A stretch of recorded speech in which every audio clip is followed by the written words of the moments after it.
Hello. What's Hello. recording in progress? Did I break it? Hello. That Hello. must be a bug. Hello, Bug. hello. Hello. Hello. And hello and welcome to Always Strikes Last, the lastest of striking podcasts. That's what we do. We strike last in the podcast. Yes. Strike last, strike hard, strike Sigmar. There we go. We're gonna get that on a shirt. Strike last, strike hard, strike Sigmar. Noted. Started I'm, on it. I'm Miles. Matt is creating a t-shirt, and I'm joined by Jack. Providing colorful commentary as always. Yeah. I'm also painting some Skaven right now. There we go. The Eternal Struggle. So, dual 200 clan rats. 200 clan rats. That's the secret. Secret sauce. That will win every game in your mind. You're really following the theme of like beast people. Yeah. Yeah. Beeple. I'm all about my Beeple. I actually suspect it's 180 clan rats is the sweet spot, but 200 is just it's got better marketing. Well, I mean, for right now, it's 60 plague monks. I realized like I was on the edge of starting Nurgle again, and I haven't played Nurgle since the end of 7th edition of 40k, and I loved the style, or like just the gross painting style that's very forgiving, yet once you get like into the detail of it, it can be like extremely full of expression. And I was like, okay, Nurgle. I love that new the new model that came out, which is not new anymore, but the dude on the horse, Lord of yeah. The Frank Frazzetti painting. Yeah. And I was like, oh yeah, I'm gonna get that model. I was like, wait a minute, I'm gonna budget. I have like 400 freaking plague models of rats. Let's get through those. It's a hard sell on yourself, though. You have to limit the want with the inconvenience of the giant pile of plastic or unpainted armies. Like, just word of advice, don't do it. Like, I know I have 100 plus Corsairs, never seen a lick of paint. Do I let them stop me from buying a new kit? No. Hey, I mean, they're Corsairs. When are you going to use it? Pretty much now, given the fact that City's book is officially released this weekend, and I'm pretty sure they're great. Nice. The Dark Elves did look very exciting. They have been very exciting. I'm building a bunch of lists with them to try and see if I can retrofit my my poor wood elves into something. Nice. Our loyal listener and Patreon subscriber Will, we had done a little bit of hog trading for some models, and I ended up giving him. I had to reacquaint myself with the backlog of unbuilt Ardboys that are sitting in the other room. Oh no, I'm so sorry. You put them in the other room just to keep yourself annoying. Exactly. Oh joy. Well, hopefully they've been shipped on to greener pastures now. They're doing great. Actually, I think they're I need to really relook at them in context of like a big list, because I think they have some play. So, but that's getting ahead of myself, right? Indeed. Because today's topic is a recap of Six Nations, AOS Six Nations, which happened last weekend, and it was a great time. Well, I guess by the time this comes out, it'll have happened 2 weekends ago. So it will have happened when it happened. And it did happen. It happened already. So don't worry about it. This is the recap. You're there for the happening. If you want to pretend it hasn't happened, you go back and listen to last episode. And there wasn't even a Mark Wahlberg there, so everybody's fine. You can listen to it. It was a great weekend. Let's see, we had so it's teams from England, Northern Ireland, Scotland, Sweden, Wales, and Ireland. And it was a great time. We took third place. Very exciting. Played a bunch of really strong teams. It's 5 rounds. Everybody plays everybody, which is kind of interesting. It's kind of a fun little quirk of the format, that you could have your hardest match first. which I like. That's right. cool. And so it ends up you get those sort of weird things that you do in sort of a round robin situation where it's like, okay, well, we need to beat this team that we're playing, but we also need Sweden to really crush Scotland or whatever, because that'll put them to this place in the points. And anyway, but yeah, it was a great time. So I brought Big Wa, which is orcs, as you guys may know. And they did pretty good. I went 2 and 3 for the weekend personally, although I think one of them was kind of a supposed to lose mission. So I think I'm gonna put a little asterisk next to 2 and the 2 and 3. Oh, teams. Oh, teams. Teams, you don't get me, teams. Yeah. And yeah, they did pretty well. So Jack, you wanted to go over my list, right? So I can Indeed. with that. So we had so my list is it's Big Wa. All right. So far, no surprises. The Grand Strat is Wa, which is have a battle line unit or my general in your territory at the end of the game. Then we had 2 War Chantas, a Weird Knob Shaman with Blizzard and Handagork, Wargog Prophet with Blizzard and Gorka Morka's Warcry, which I never cast, but I took it because it's an Always Strikes Last spell, and that seemed very appropriate. Gotta stay on point. Yep, exactly. Keep on brand. And what else? There was Gobsprack, so big ban on Vulture. And then filling out the rest of the list, we had 2 units of 3 Gorgruntas, a unit of 6 Gorgruntas, a unit of 10 Brutes, just the classic Brutes, and 2 units of 10 Gutrippas. It's a pretty good spread. Yeah, it's a nice little list, and functionally the whole thing is kind of it starts off as a castle, and then once the screens sort of die, then you have to come out swinging. So it's a castle into brawler kind of build. Interesting. Yeah, and honestly, the MVPs for the weekend out of the list, the Wargog was great. I think I probably did somewhere between 70 to 80 mortal wounds across the weekend with that guy. It was, it's when he goes off, it's just nuts. I don't know. I didn't actually count, but it was an unreasonable number. So that's the gaze of Gork, right? Something like that. No, it's the Wargog stare where he lifts the mask and he does mortal wounds to you. And then you can keep going, and if you ever fail to stare, you take mortal wounds yourself, but he's got a 4-up ward save, so you can kind of just keep risking it. Yep, a little back and forth, see if it happens. Oh, there goes my Wargog. Glad I have 2 more.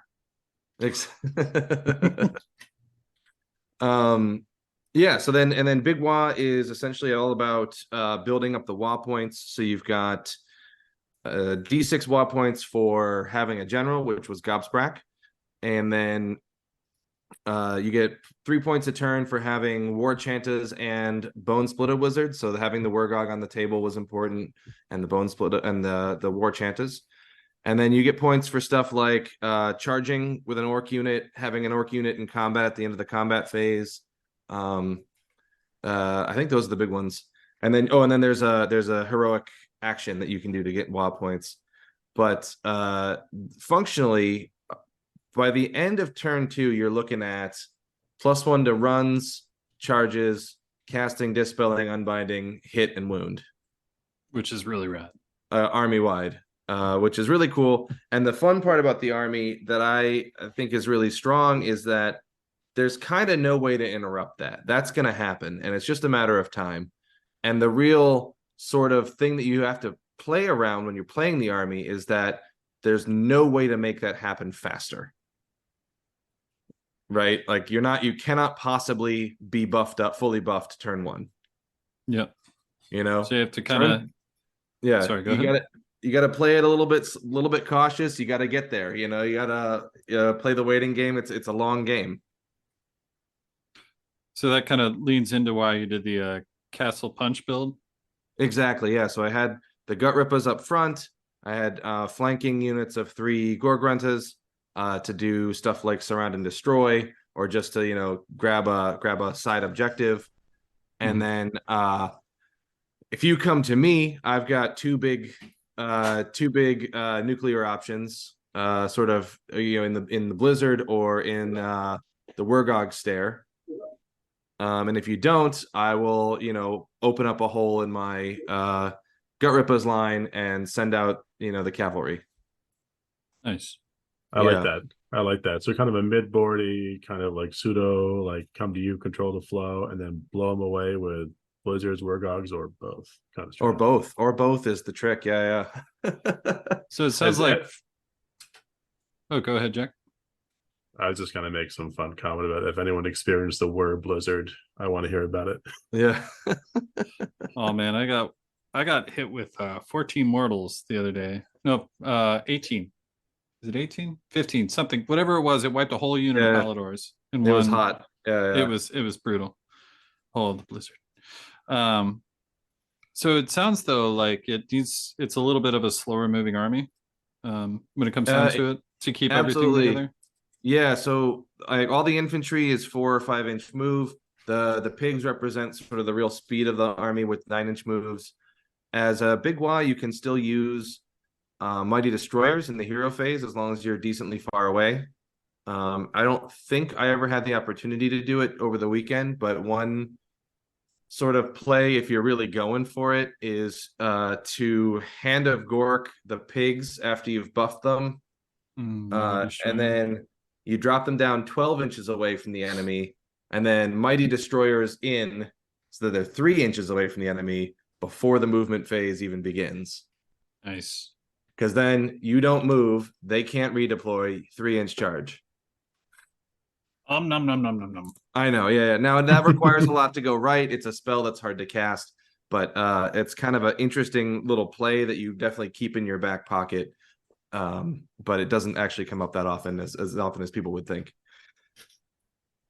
But yeah, so the turn one is, you know, you push out, you bring the screens out a little bit farther, and then you brace for impact, because I'm definitely going first, you know, and it's like, okay, so I got to weather a double turn probably, and then we're gonna scrap it out for points. And yeah, I think overall the list performed really well for me. I was very happy with the points that I scored. It's always a little bit interesting with these team lists, because like no one can take the same army, so you're like, there's always a little bit of shuffling for like who's gonna play what, you know, and stuff that I might have been drawn to, maybe taken by somebody who's just better at it than I am, or got to it first or whatever. Not that happened specifically here, but I definitely was fishing or shopping for armies pretty late into the game. So I was pretty happy with, considering I only had about a month and a little bit over a month of ramp up time with this army to do as well as I did. So that was exciting. That's awesome. Yeah, so like I said, Ireland placed 3rd overall. It was England, Sweden, Ireland, and then I want to say Wales, Scotland, Northern Ireland. So Northern Ireland got the spoons.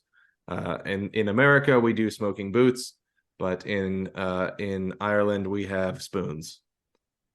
What do the spoons represent? Yeah, why a spoon? You get the wooden spoon. It's the default last place prize. Yeah, nothing fancy, just a little wooden spoon. Yeah. Stir your pot these of were defeat. actually, they were nice. They were laser etched with the emblem of the, you know, so if you want to, I don't think you're supposed to cook with them, but you know, do whatever you want. I mean, you really should probably cook at least one meal with them, right? Sure. So you can have your one sad meal and then get over it. What would you even eat with it? Like a drab porridge, something which really drilled home that you didn't get the top spot. Just something that really accentuates the sadness. Yes. Yeah. Comes with instructions. Can't eat anything delicious with this one. Nope. That's the spirit of the award. That's right. Yeah. Well, so like I said, the team came in 3rd. I don't know if I've said that enough times, but this was definitely a really good showing for everybody coming off of Worlds last year, which was a sort of our first outing as this current iteration of the team. And we came in like, I want to say, I don't remember exactly how many teams there were at Worlds, but if there were 24, we came in like 21st, you know? So, Gotcha. So the lower Yeah. percentile. yeah. We had a relatively good win-loss ratio, but it's really all about the points. And so that's what we were trying to really focus on. And so everyone on the team put in a Herculean effort, getting practice matches in and iterating on their lists.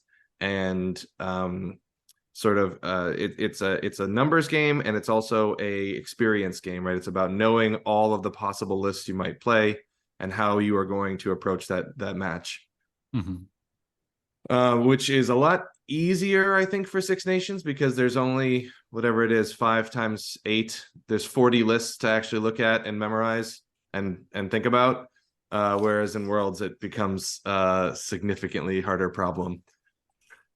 Which makes a lot of sense. I remember, the far and away back times we were talking about Worlds, that was kind of an overwhelming data set. Yeah. And you kind of try to break down a list into an archetype. So it's like, okay, this is Maggotkin of Nurgle. What's it trying to do? What build is this basically? It's probably got some signature spice based on whoever's playing it, but typically you can look at a list and be like, oh, this is Puskoil spam, or this is what is it, Beast of Nurgle control, list. It's all the same taco. You just need to know what's good, like how hot's the sauce. And one thing that's really interesting, at least to me, on the playing of these missions in the team format, is when you're playing in singles, all that really matters is the win or the loss, right? Now, you say that, there's certainly winning bigger than other people, and there are tiebreakers and all of that stuff. But at the end of the day, it's you either cross the threshold or you don't, right? Mm-hmm. Whereas in teams, no one cares if you won or lost. It is about how many points you scored. So every point that I can score and every point that I can deny scoring is important, no matter what the actual outcome of the match is. See, I find that really interesting, because I know we've talked about that aspect of it before, but it makes it so much more intense, right? There's not like a lot of gimmies probably in those matches, like, oh, you probably get your grand strategy, or no. No, there's none of that. There's exactly none of that. And it makes you, the one thing you have to really practice that you don't really have to deal with in singles is the mop up, right? Because a determined skill player can score really good points during the mop up portion of a game, right? You've gone in, you've broken their back. It's just a matter of time before you wipe them off the board. How many points are they going to score before you can actually accomplish that? Yeah. Will it be a close game? Will it be a runaway? Exactly. And, obviously they're trying to keep it as close as possible.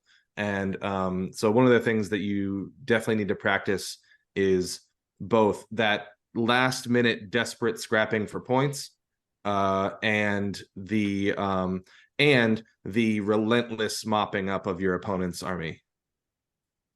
Yeah, and just slow denial, right? Yeah. Slow denial has saved me in a lot of games. That's true. I mean, there are definitely some overlaps in singles where sometimes like that can actually turn into a win, but I can see it being very important here. Yeah, exactly. So so the way we approached it this year, which I think, every team has their own sort of internal calculus about how they want to think about matches and how they want to think about scoring. And you'll hear terms like, oh, that's a green matchup, that's a red matchup, or that's a black matchup, or whatever, in terms of how good it is. What we ended up doing was we found that we were using these color categories, and then we ended up having to turn them into numbers. And so we just went straight for numbers. So like, if you played this match 10 times, what's your average score? Yeah.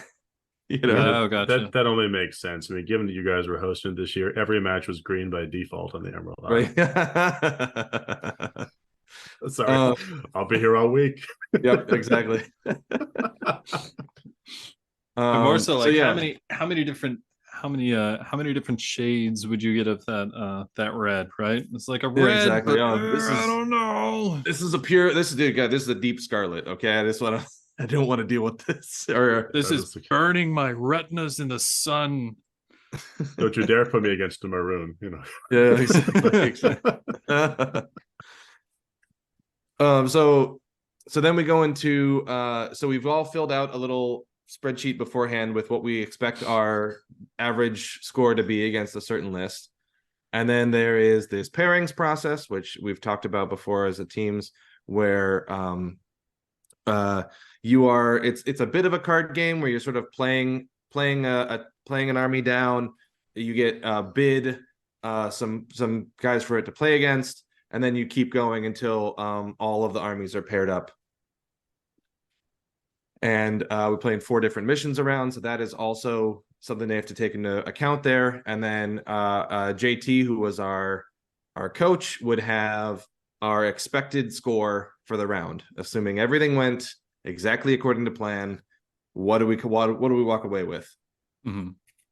And obviously that's I guess pretty optimistic. I don't know. I felt like we tried to be very realistic with some of these inputs, but it all comes down to our own estimations of these things. So that's where the preparedness comes in. And so then so it doesn't matter if I'm only expected to score 4 points, then I only need to score 4 points, you know, and scoring a 5th point is great. Oh man, it's so weird. It'll never not be weird. It'll never not be weird. Yeah. I want 7 points. Dang it. And of course, the points are on a differential basis. So 4 points is a let's see, a 4-point loss is a 9 to 10 point battle point, victory point differential, right? So you got 28 and I got 18. That's 4 points to me. You get 16. So yeah, math, exactly. You got this. Yeah. I'll understand it someday. Math. Yeah. The other thing, before I go round to round, Matt, you wanted to talk about. So we had this was kind of a new innovation for this tournament, which was because we were tight on time. Ken had the idea to fix the terrain for every mission. I want to know how that worked. I want to know if that felt like that was cutting out a ton of the metagame, whether people were just like, I don't get to, have my dice, or whether people were like relieved to not even have to have it as an option or not have it as an option. Sure. I want to know. I really liked it. That's just one man's opinion. But the feedback I got was mostly that it was very positive. It was nice to just roll to the table, know exactly where all the terrain went and what abilities they had. And the other thing was that everybody could practice on those maps to know, like, okay, on this mission, I know where the forest is going to be. I really like that. I really like that a lot. I mean, one, there's a fun level of preparation around the terrain you get. Right. And it just sort of is maybe better in terms of experiential. Like if you have limited time, you roll up to a table and you don't have to roll dice, discuss hem and haw, or who goes on what side, or just there's sometimes time draining elements. I think it's better. It also kind of gets away from that weird feeling of every general being some like crazy geomancer, just rearranging things symmetrically before every battle. That's not the way they worked in the real world. It probably shouldn't carry over into the tournament setting. I don't know. And so like I had that internal struggle against that lore logic as well. But like when you think about how battles happen in history, right? The people who choose the setting where the armies hit each other are generally the ones that have the favor, right? So I can see that. But yeah, the idea of just like, okay, all of this cursed terrain going right here. Oh, is that your deployment zone? Shucks. Right. Yeah. That kind of thing.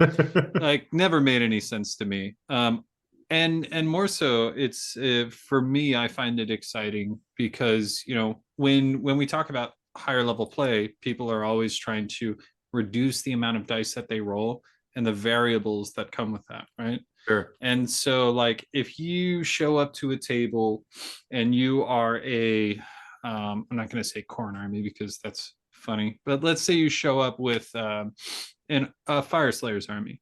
Show up to a table with the Fire Slayer's army, and for some reason all the dice roll arcane. You're up shit creek, especially if your opponent is Zinch or something else, right? Sure. You're definitely, it's more of an uphill battle. Yeah, I would actually say that is one of the few pieces of the game that feels like it skews itself against competitive play, because there's not really a level of competition at that. You're literally leaving all of that to a dice roll. Exactly. So I'm happy to hear that it was positively received. I would love to see that more. I think at tournaments, that was the most exciting thing for me to hear. So.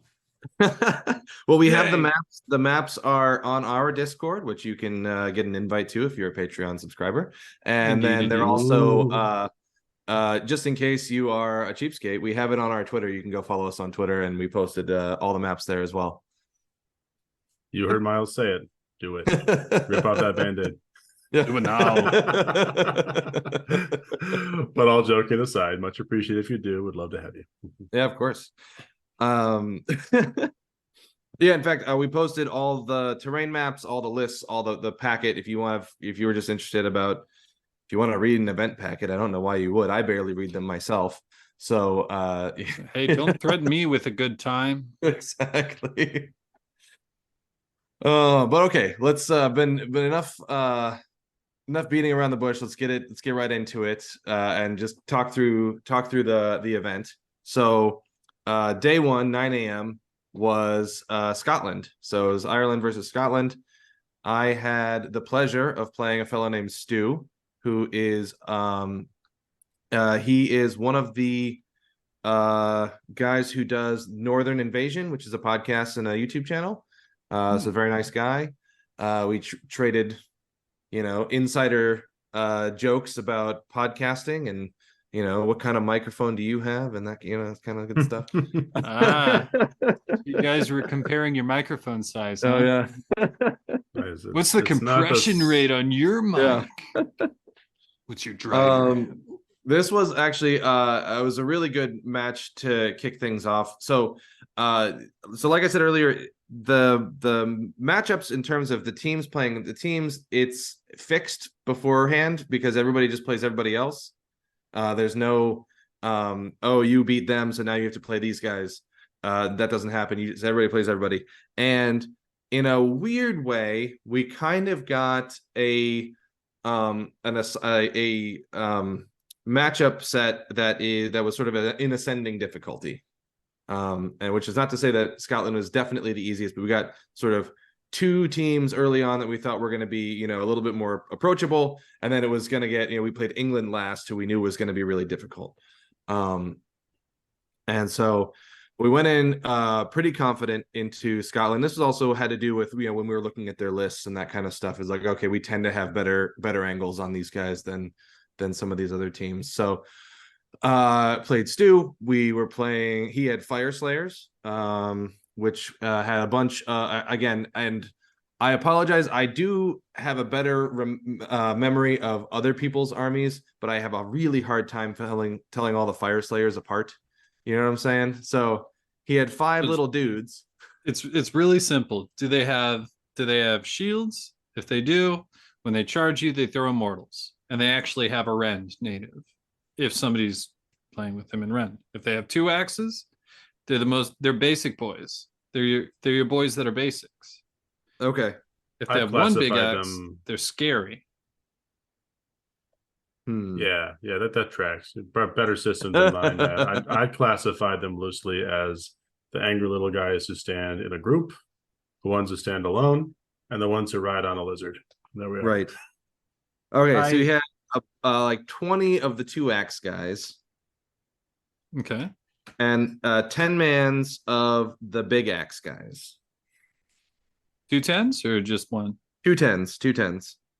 Sounds about At least right. I assume, yeah. And then like maxed out heroes, so he had a banner guy, he had 2 of the battlesmiths. Is that the ones who charge up when things die around them? Oh, I can't remember their names, but yes. So it's the model holding a little icon in Yeah, flame. exactly. It's got a little Auric, flame. the Auric something or other. Hearthkeeper or yeah. Flamekeeper or something. Flame Yeah. Keeper. That's what it is. Okay. Yep. And then a Rune Father, Rune Son, Rune Buddy. All the runes. All the runes. And we were definitely playing one of these. Oh, we were playing Nexus Collapse. So obviously the best of all the missions. Oh.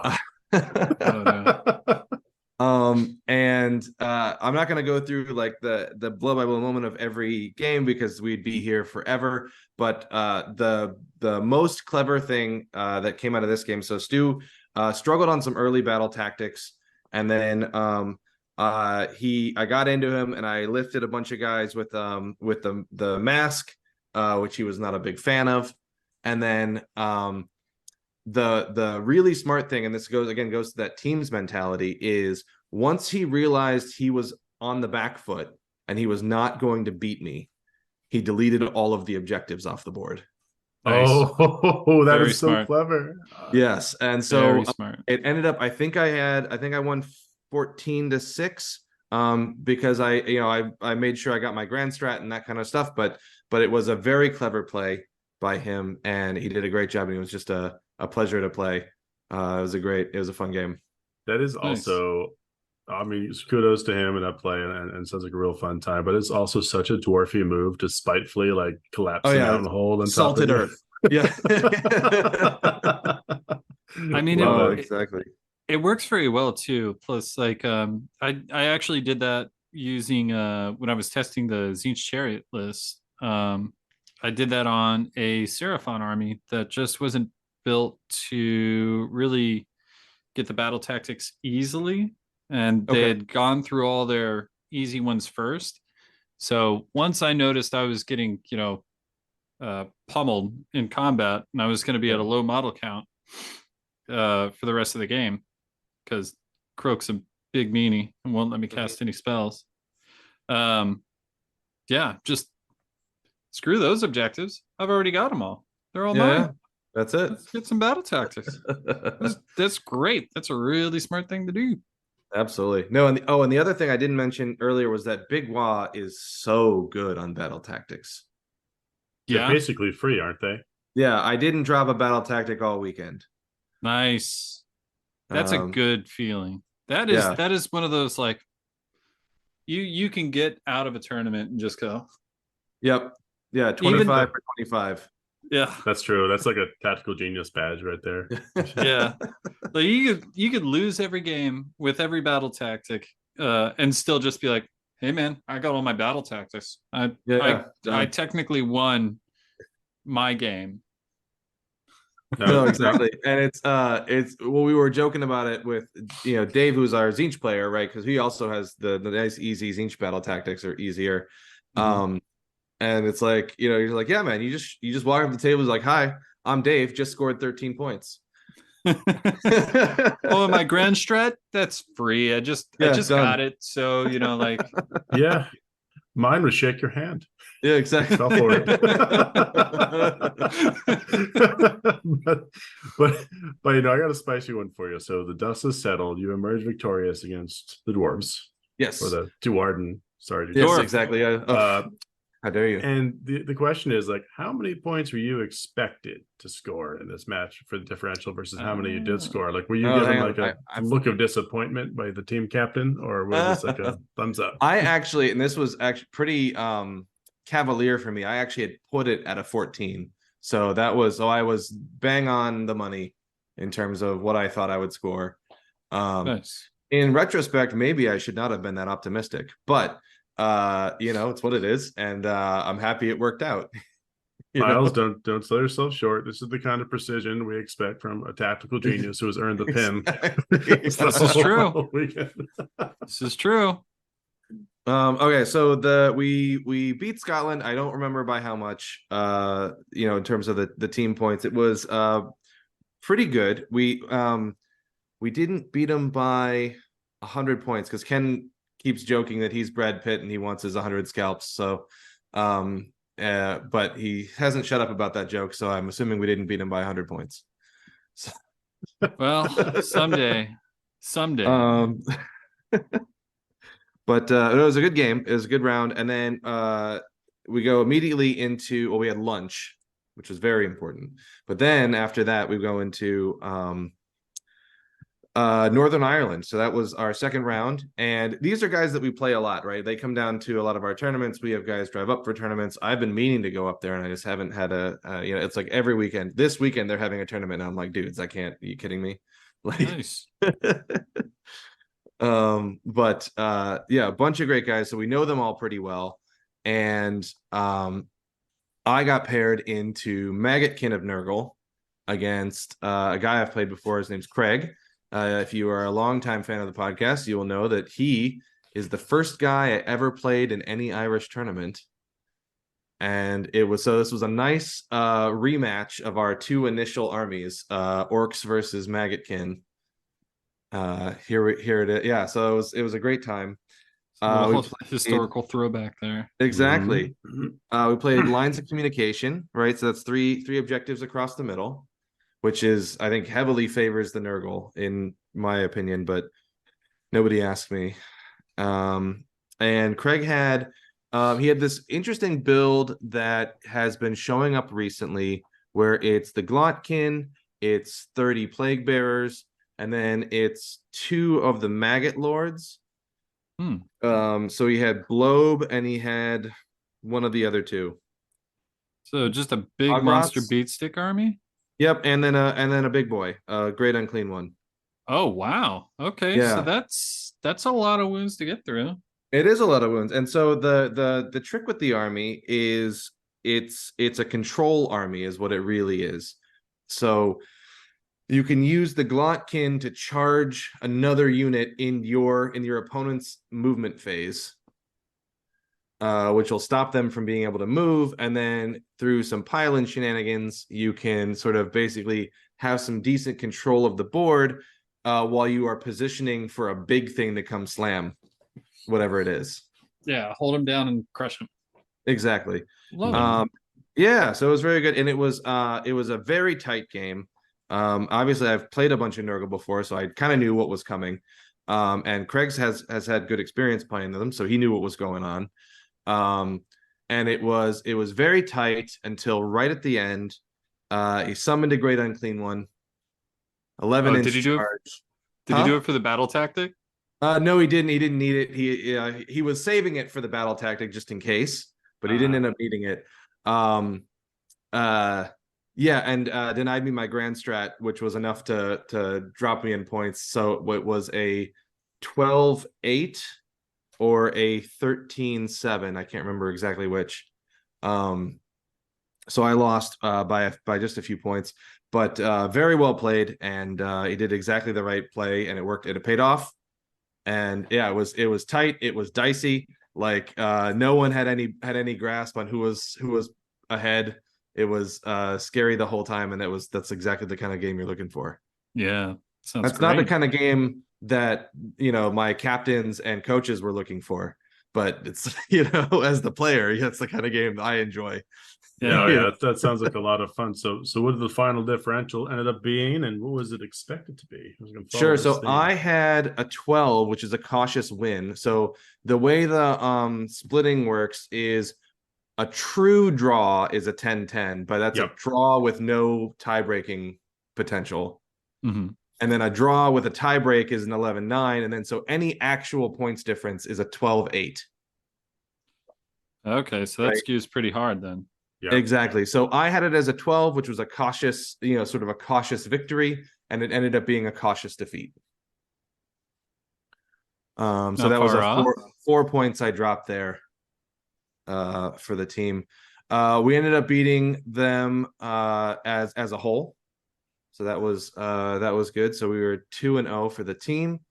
Going into the third round of the day, which I don't know why we were doing 3 rounds in a day. That seems, in retrospect, a little bit crazy, but here we are playing hours 9 through 12 of Warhammer for the day. Hey, you got to do what you got to do for the hammers. Exactly. So let's see. So I played. So we played Wales for our third round, And Wales is a very good team. They typically do pretty well at Worlds.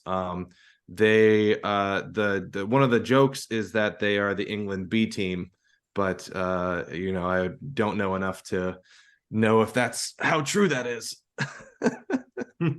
But so I played a fellow named Matt who had KO, which was to his detriment, because I knew what was up. Yeah. Mm-hmm.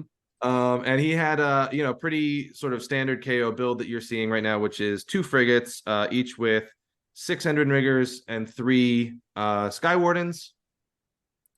And he had a gun hauler with and then also had Brock and an admiral and a navigator. Okay, so pretty standard, yeah. Yeah, so assault boats, and the trick with them is when they charge in, all the balloon guys get out of the boats, and then they have always strikes first and +1 to hit and wound because they're barracks on. So it's pretty nasty. Nice to see combat. Absolutely. No, it's always fun, and it makes me want to go back and play more KO because it's such a fun build. And I think I got it in his head early because I corrected him on some trivial KO things, oh no. I think navigators are 4s and 3s, not 3s and 4s, which makes no material difference as long as you roll them, but oh, I see, but you establish yourself as a KO knowledgeable person. Exactly, right. Yeah.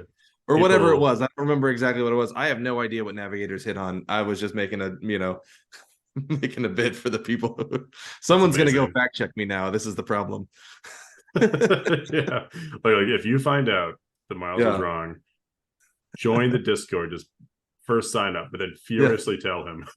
Exactly. Join up to shame him. Join up to shame. We'll even make a day of it. We'll have the nice. This is Thursday. Shame. Combo shame Miles. Welcome new members day. It'll be great. Yeah. And we were playing limited resources, which is the one where you can only claim each objective twice. And it's a pretty tricky mission. I love that mission. I love that meltwater. Sweet yes. meltwater. And I think actually so he played very well. And one thing that happened that I thought was pretty funny, I don't think this made a huge impact on the game, but he made me go first. I push out my little castle. He does some little pot shots, but he's unwilling to really commit. And then I give him the double. Oh. And I think he sat there for 25 minutes thinking about his battle tactic. Just nice. Burning the clock. He's only really got 3 things in the army, so he can kind of afford to be that lax with his time. But but it was pretty funny to me. I was having a great time, and he called over, had a timeout, and chatted, and they eventually came up with a strategy, and we got back into it. And but I think he was just not ready for me to throw that at him. I mean, nobody ever wants a double from a KO, right? So... No, exactly. But he was just not in a place to really capitalize it, and I'm looking to give that double away as soon as humanly possible so I can get it over with. You know what I mean? Mm-hmm. The smart play from him was he tagged the pigs with the movement reduction, and then killed the thing that can do the weird knob shaman, who is the one that can do Hand of Gork. So there was no speedy reprisal that I could just throw across the table and charge into a boat. So that was very clever.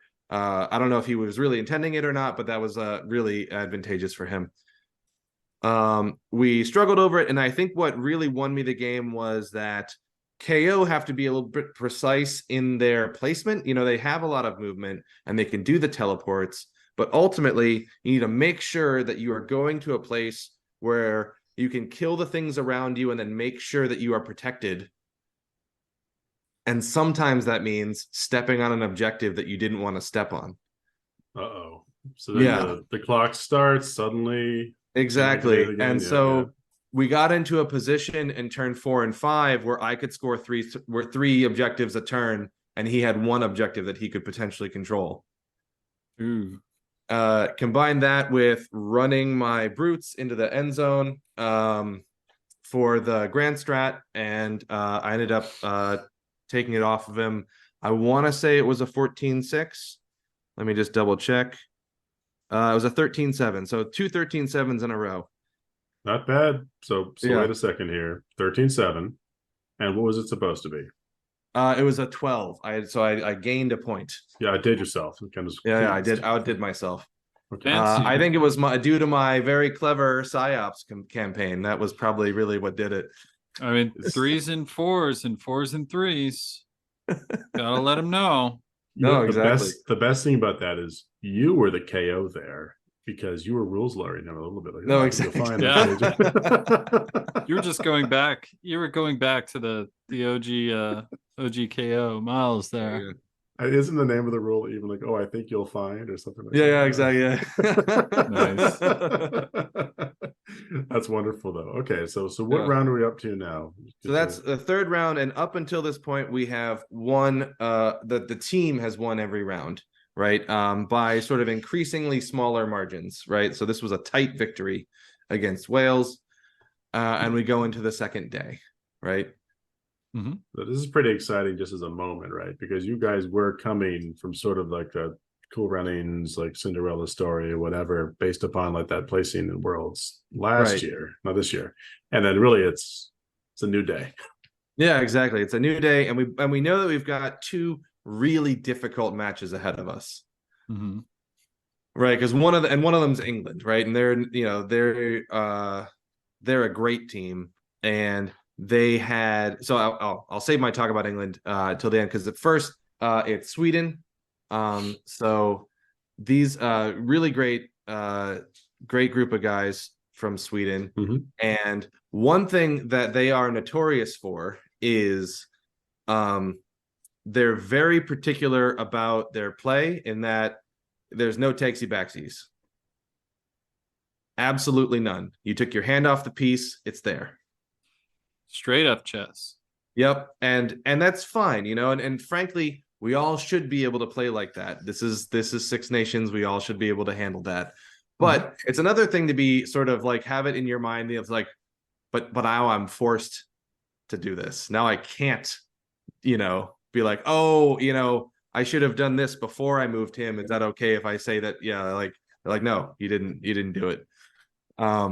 So it definitely cost me precious seconds on my clock to be like, okay, is my movement phase actually over? Did I move everything? Did I shoot? Did I do all the hero phase things or whatever? Just because I knew I couldn't go back. I played against this guy, Niels. So we had a good job. It was Niels versus Miles. We think that some of the 2 pairings guys conspired to make sure that matchup happened.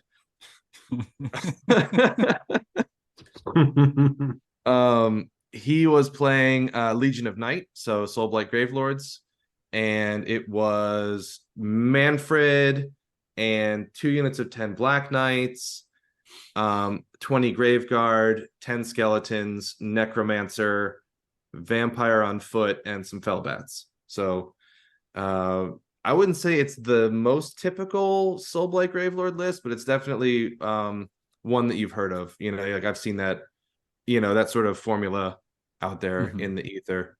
Kind of all-rounder for them. Exactly. And I was feeling a little bit underprepared because I had been trying to schedule a practice game against this exact build, and we couldn't get it off in time. So I was feeling a little bit, I was like, oh no, this is coming back to bite me. So what you're saying is you were already in your head. Yeah, no, I was already in my head. Absolutely. And but it was a great game. It was a real nail biter. I think it was also Lines of Communication. So I guess I played that twice. So again, three across the middle. I don't think this necessarily was good or bad for either of us, and there was no inherent bias on the mission, right? Both of us want to get to the middle and start swinging. Yeah. Yeah, there's only so many objectives, and they're pretty easily placed for that. Yeah, of course. Yeah. So that was good. And so he gave me priority. I do the thing, I push out, I'm trying to grab stuff, I'm scoring well, and then yeah, he gets a double. I'm doing my best to sort of keep him at bay. Hoarfrost of 3 onto the Graveguard, which are way in the back, so now they're Ren -3. 11-inch charge straight into the back line. Kills all 3 of my wizards in one go. And now it was the mop-up game. Yep. And you were the one being mopped. And I was the one being mopped. And I gave him I definitely made him play for it. There was I had 2 gut rippas that I had inspiring or whatever insane bravery on those 2 gut rippas that I was sprinting towards the back corner to try and get my grand strat that he was able to find to track down and kill. It was a good job of him to capitalize on a bad situation. And then so it ended up being 16-4 to him. So that was a significant deviation from my 12, which I think, in considering I hadn't actually gotten the practice game, probably shouldn't have made it a 12. So that was on me. But it's all because you didn't get the practice game. No, exactly. We know. We understand. Yeah. Another thing that he did really well was, people tend to say, "Oh, Black Knights, they're shit. They don't do anything after the charge," and he did a really good job of, keeping them in sort of column formation, where the tip of the spear would hit me, do the mortal wounds, and then the other ones would sort of on the pile-in fan out and grab, like tag other units in ways where they couldn't really pile in. So it was a really good, clever way of sort of getting me into combats I didn't want to be in, and sort of keep restricting my movement. Oh, I love that. That's my style of play right there. That's absolutely. No, I definitely thought of you as when he was doing it there, Matt. That's wonderful. So that was a very good game. We ended up losing that, but it was very tight as a team. So this was our first big loss. But yeah, again, very, very tight. So which feels good. Sweden is known to be a very good team, and it's a team that doesn't change, from what I can tell, hasn't changed who's on it very much in the past couple of years. Please correct me if I'm wrong. And so these are the guys, we know they're good, and we did pretty good against them. So that felt really good, even though it was in fact a loss.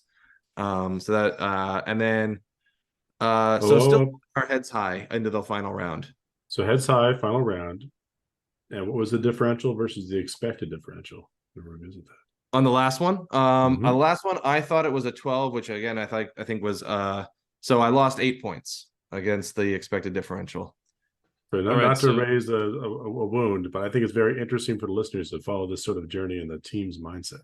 No, exactly. So you're in between rounds, right? Yeah, you're in between rounds. You guys have just gotten off. You're like, yeah, we're at Sweden. We just got off Sweden. This is the hardest one. We can do this. We're all right. Yeah. Right. Exactly. Or did you walk into the locker room, like throw the towels on and go, oh, guys, I don't know if we can make it this last round. Where were you guys as a team after that? We were pumped. And even though it was a loss, we could tell that they were the sort of the biggest challenge yet, and we were excited to see ourselves do as well as we did. And again, it was very close. Certainly, if my game had gone the other way, it would have been a different story. Like, that's how close it was. It was very tight. Oh wow, you really should have practiced, buddy. I know, right? Yeah, it's really. I mean, that's not how that works, but yes, it does. Yeah, I agree. My game went poorly for me, but we had another game that went really great for us. So it all shakes out. But so for finally, last round, it's against Team England. So at this point, we know that it's Sweden, England, and us on the podium, right? We as long as we don't get absolutely steamrolled, we're on the podium. Good job. If we do exceptionally well, we'll beat Sweden. Otherwise, Sweden will take it. Wow. So you guys really were really just like chuffed, right? Yeah, absolutely. Chuffed is the Nice. correct word. Thank you. Good job. Good vocabulary there. So for the last round, and this one going into it, this was our toughest round in terms of our projected matchups. And so I played team captain Lori, who was on Gloomspite Gits with Bounders and Squig Herd. Now, this is a terrible match for me. This is like the absolute worst. And so I had it down as a 4, right? So I was expecting to lose by 10 points or more, by about 10 points, which is typically like I get 5 points the first 3 turns. I get no primary for the last 2 turns, but I get my battle tactics. I don't get my grand strat. They score perfectly. That's 10 points. Gotcha. Right. So that's where that math comes in.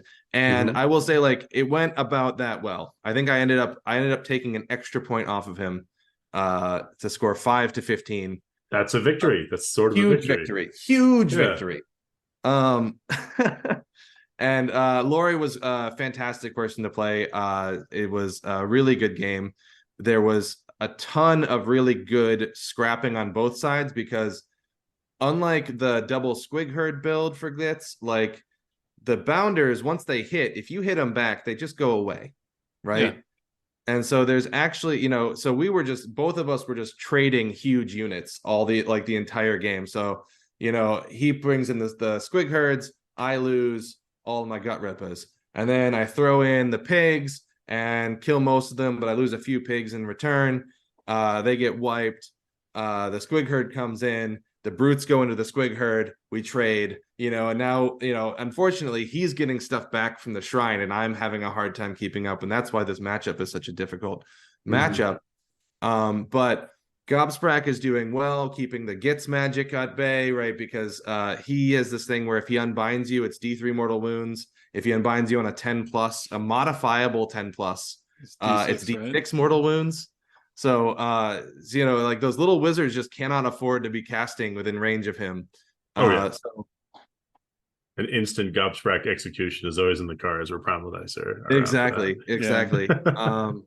I can't remember which one it was. It was a corner deployment with objectives across the middle. I can't remember which one it was. It doesn't matter. That's right. It was a big weekend. Yeah. But it was great. I had a wonderful time. Lori was an excellent opponent, would play again. And unfortunately for the rest of my team, it did not go quite as well. We had a bunch of really close matches that just sort of critically failed. There was like I think JT would describe me. There was like one moment where there was a bunch of priorities all in the same 5 minutes, and none of them went the right way. Not that like we needed one thing or another, but it was just like, yep, okay, and then the tables turned, And so England stomped us pretty bad. I want to say we were on the edge, on the cusp of being capped. So there's a maximum score that you can score per round, and the minimum score you can score per round to keep any one team from really running away with it, to keep it sort of tight. And we were pretty close. So my point obviously made a huge difference. That's the difference. Keeping us above the level. And so because they scored so big against us, England ends up taking the top prize. Sweden comes in second, and we're in third. And I think Northern Ireland walked away with the spoon. Nice. Well, this is huge. I'm excited you guys to snatch third, secured a good spot in the podium. It's too bad it didn't quite go your guys' way in the last couple of rounds, but you at the very least kept Sweden from getting that top spot. But no, it was a great weekend. We had huge shout out to Richie, who was with us at Worlds on the team, and he helped us. He secured the hotel. He figured out the dinner for Saturday night. He did a bunch of work behind the scenes. JT, who was our coach, and Gary, who was our assistant coach, they did fantastic work, and all the members of the team obviously putting in lots of hours to make it all happen. And thanks to everybody for coming. All the other teams, it was, it doesn't work if they don't all show up. This is truth. Very much truth. it doesn't work This out. is fantastic, though. I think hopefully everyone, in listenership enjoyed kind of the journey of going through like rounds 1 to 6 on this particular big teams tournament that otherwise might have had exposure to. Yeah, absolutely. And now that it's in the rearview mirror, I can put the orcs back in their little box and put them back in the closet and play something else. Oh yeah, maybe what are you some looking giants to now? Exactly. Well, Jack and I are going to be at Everwinter in the Boston area in what is it, December 10th-ish or so? Yeah. 10th-ish for Mhm, sure. For sure, 10th-ish. So if you're in the area, come say hi to us. We'll be the guys that look like we do. That is in fact how they look. Yeah. Look just like we do in the pictures. Yes. There are audio voice pictures that you get from the podcast. Yeah, exactly. But yeah, if you're at the event, swing by and say hello. If you even happen to have the good fortune of playing one of us, and you will catch up a bit and maybe buy you a beer to say, hey, thanks for listening. Absolutely. And I will be playing the Gargants, right? That's the plan. Jack has been magnanimous enough to have a vault of treasure of various hobby supplies and armies and bits and models from before I moved across the seas. So I'm going to be raiding my own vault in order to play at Everwinter. It'll be pretty fun in a way. It's like, oh, I have these ready for you. They've warmed up. Yeah, and I'll of course be bringing the Slaves of Darkness as I've been wanting to do this particular year. Nice. Yeah, very nice. very interesting. Only one Slaves to Darkness player at the event over the weekend, and he was running 12 Varangard and 10 Chaos Knights. I saw that. It's a build I shy away from, but it is undeniably effective. No, exactly. What I say, not enough Ogroids there. No. That's true. It needs more Orgroid. It needs more cowbell. Needs more cowbell. I love it. Indeed. On our side of the continent, we've got a Hakwam tournament coming up. It's part of the Slaneshmas tournament. We call it Merry Squigmas. Very nice. Second, so I'm going to be TOing that and maybe catch a buy round if somebody storms off, which I hope they don't. I hope everybody has a lovely time. Yeah. Absolutely. Awesome awkward pause. Yes. That is cool. I hope everyone does have a good time. I want everyone to have a good time. Damn it. Yeah, we are podcasters. We speak good. We do words well. Yeah. Wordy doing stuff. Oh man. Well, I think we've gotten to a good spot, and it seems like a nice time to wrap it on up. But we will be here next 2 weeks from now, the usual time. Yep, on the regular episode of stuff. On the next time. Yeah, exactly. Next time on Always Strikes Last with the usual suspects. Not the movie, just us. Matt gets a haircut.